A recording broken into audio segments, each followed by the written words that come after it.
Hi everyone, welcome to week 5 of Monday Reflections, and this is where I read some calming poetry, one of my own. There's a topic of the week that we'll all try and focus on, and then there's a poem I'll read from a poet I really admire. So on this week, it's going to be on the topic of love, and I picked this topic because I felt that it's a very wide-reaching topic, and it's really important to kind of focus on that love and that affection and that goodness, especially when you go through a really difficult week. And it's not always easy to remember that, whether it's love for yourself or someone else, or that you are loved. So I'm going to stop there. I'll talk more, but I'm going to read a new poem. So forgive me, I haven't memorized it yet. But this one is called Daisy Chain. And the inspiration for this, well, actually, it was based on a prompt. The prompt was daisies and dandelions, and I'd already written one about dandelions on my YouTube and Instagram. But I wanted to challenge myself to look about the kind of the properties of a daisy, what they kind of symbolize. And I must kind of give a warning. There's a bit of French in here, so to any native French speakers, I apologize in advance if I butchered your language. I apologize.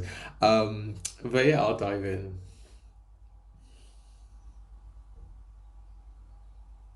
All around is still, still in this moment, almost stagnant, like the world has frozen in time, and anything and all that's there is still at peace.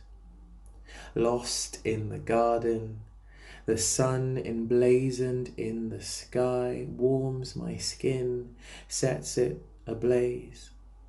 The light breaks disturb the quiet, stealing silence like giggles at night, breaking into the hush, waking up this still life around, a rusting car covered by shade and droppings, a lonely tree, a torn swing naked.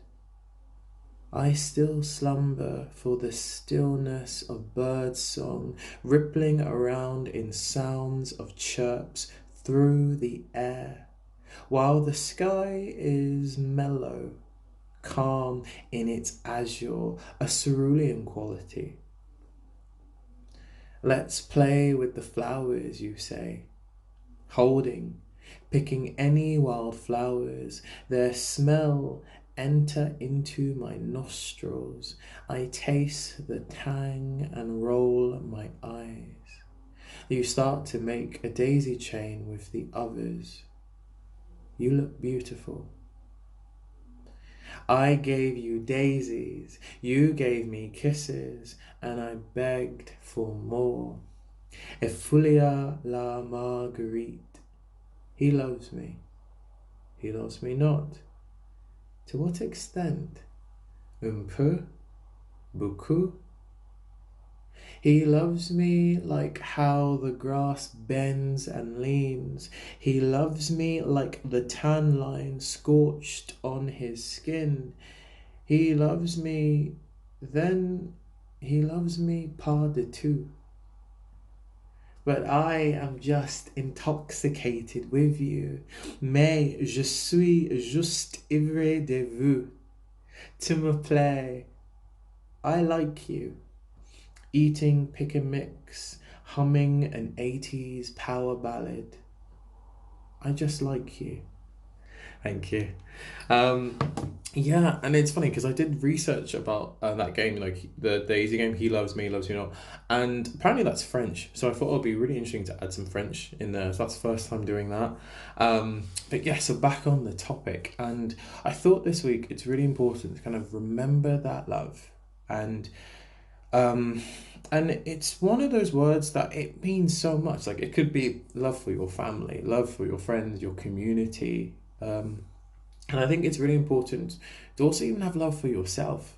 Because especially when you go through really difficult moments or the uncertainty, that love can really manifest in different ways. It can be, staying home, it could be volunteering, it could be just checking someone's okay, or being available, and I guess kind of softening your heart, I think, as well. So, um, and the reason why I focus on loving yourself is because it's not always easy to do. And I think sometimes, I mean, I can say for myself, sometimes people can be really hard on themselves. And I think for this week, it's important to try and find ways of having that remembering for kind of others and people, and try to be less hard on yourself this week. Try to kind of really love and be there for yourself as well.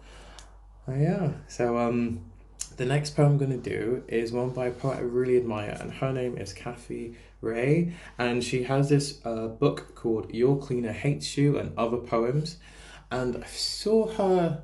I saw her last year in Leicester at a slam, Semantics Slam, and she was so good. She was reading a poem there, and she was a headliner at Scripps off Leamington, and she just blew me away. And she's someone who is so effortlessly talented, but yet so kind, and just really giving with her advice, and someone I definitely admire. So I wanted to read a really lovely poem she wrote, and it's called "This Is Not a Love Song."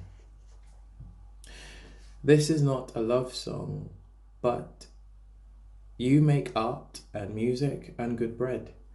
And never forget that I don't like butter, so on picnics my sandwiches are sliced separately, wrapped differently, ensuring that only I get to enjoy their delicious dryness.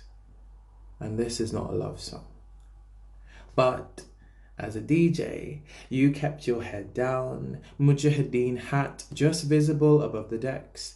Not really hands in the air like you just don't care kind of guy, but just occasionally, if it's going well, you would risk a smile, and then a quick 1, 2, 1, 2, 3, soft shoe scuffle.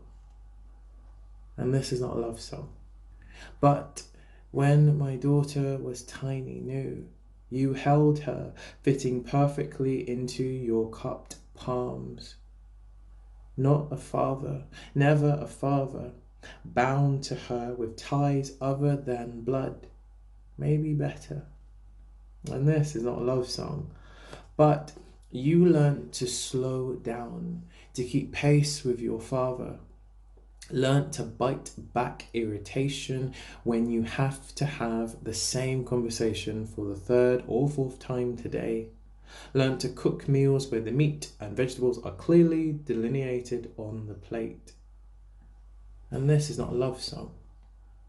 But over the years, you have supported my attempts at dressage mediocrity, scouted backgrounds for photo shoots to meet my social media neediness, and always, always, always preview horror films to check that I can take them.